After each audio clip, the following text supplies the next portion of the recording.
Hello सर्वांना. झालं का जेवण वगैरे? माझं पण झालं बघा.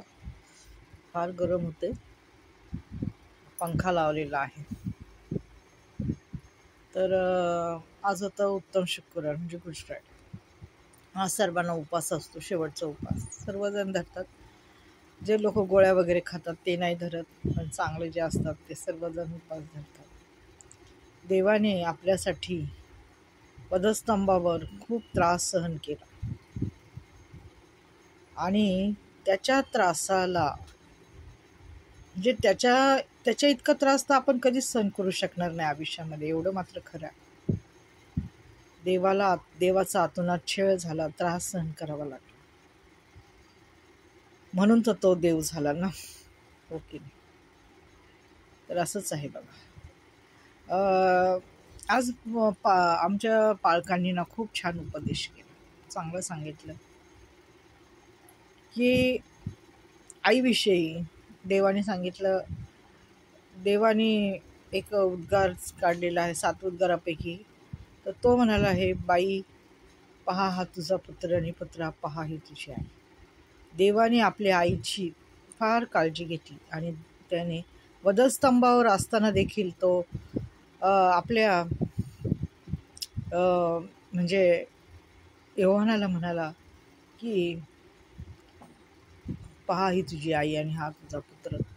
तर देवाने आपण नसताना पण आपल्या आईची तरतूद करून ठेवली आणि त्याने आपल्या आईची काळजी घेतली.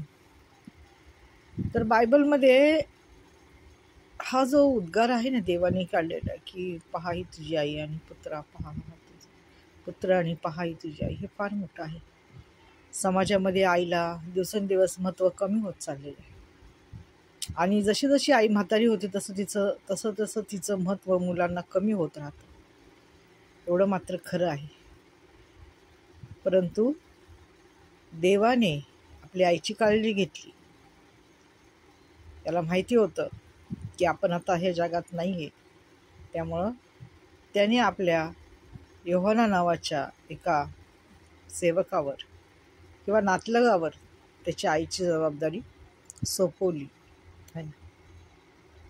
तर असं आहे बघा.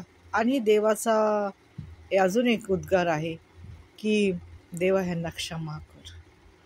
देवा पहिलाच उद्गार आहे, देवा ह्यांना क्षमा कर, कारण हे काय करतात हे ह्यांना समजत नाही. बरोबर आहे, जे कोणी पाप करतं ना ते त्यांना त्यावेळेस कळत नाही की आपण काय पाप करतोय, काय करत नाही, आपण काय केलं पाहिजे. पण वेळ गेल्याच्या नंतर त्यांना पश्चाताप होतो. त्यामुळं तर देवाने सांगितलेलं आहे की ते सैतानामध्ये गुरफटलेले असतात, तेव्हा ते अनेक वेळा आपल्या हातून पाप करतात. बोलण्याने, वागण्याने, कृतीने, घाण बोलण्याने, एखाद्यावर हात उचलण्याने किंवा एखादं घाणेरडं कृत्य करताना त्यांच्याकडून पाप होतं आणि त्या पापाचं तर त्यांना फळ भेटतंच. परंतु देवाने सांगितलेलं आहे की त्यांना क्षमा करा, कारण का ते काय करतात ते त्यांनाच कळत नाही, एवढं मात्र नक्की आहे. ज्यावेळेस प्रत्येक पापी मनुष्य पापात असतो ना तेव्हा त्याला कळतच नाही. जेव्हा त्याचं पापाचा त्याला पश्चाताप होतो की आपण केलेल्या कृत्याचा त्याला पश्चाताप होतो, तेव्हा त्याच्याकडे एकच असतं की तो देवाला म्हणतो, देवा मला क्षमा कर, मी जे काही केलेले त्याची मला क्षमा कर. तर असं आहे बघा. आज देवाने वधस्तंभावर जे 7 उद्गार काढले ना त्याच्यापैकी मी 2च तुम्हाला थोडक्यात सांगितलेले, ते आपल्या जीवनातले महत्त्वाचे आहेत म्हणून सांगितलेले आहे.